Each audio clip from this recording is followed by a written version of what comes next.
حدیث نمبر 40 حضرت براء ابن عازب رضی اللہ عنہ سے روایت ہے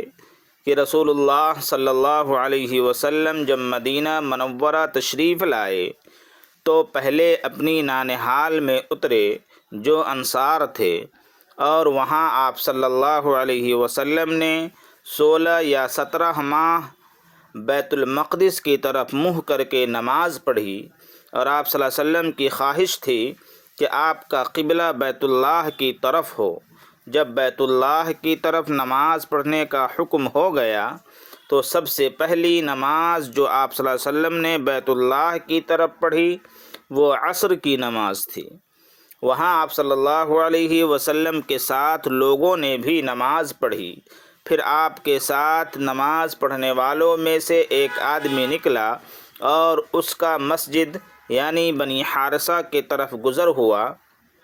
تو وہ لوگ رکوع میں تھے۔ وہ بولا کہ میں اللہ کی گواہی دیتا ہوں کہ میں نے رسول اللہ صلی اللہ علیہ وسلم کے ساتھ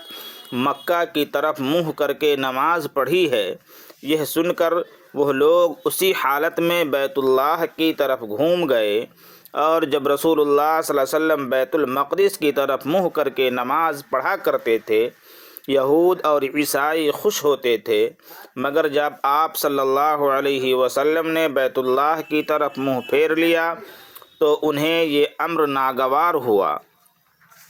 زہیر جو کہ ایک راوی ہیں کہتے ہیں کہ ہم سے ابو اسحاق نے برا سے یہ حدیث بھی نقل کی ہے کہ قبلہ کی تبدیلی سے پہلے کچھ مسلمان انتقال کر چکے تھے، تو ہمیں یہ معلوم نہ ہو سکا کہ ان کی نمازوں کے بارے میں کیا کہیں۔ تب اللہ نے یہ آیت نازل کی، وَمَا كَانَ اللَّهُ لِيُضِيعَ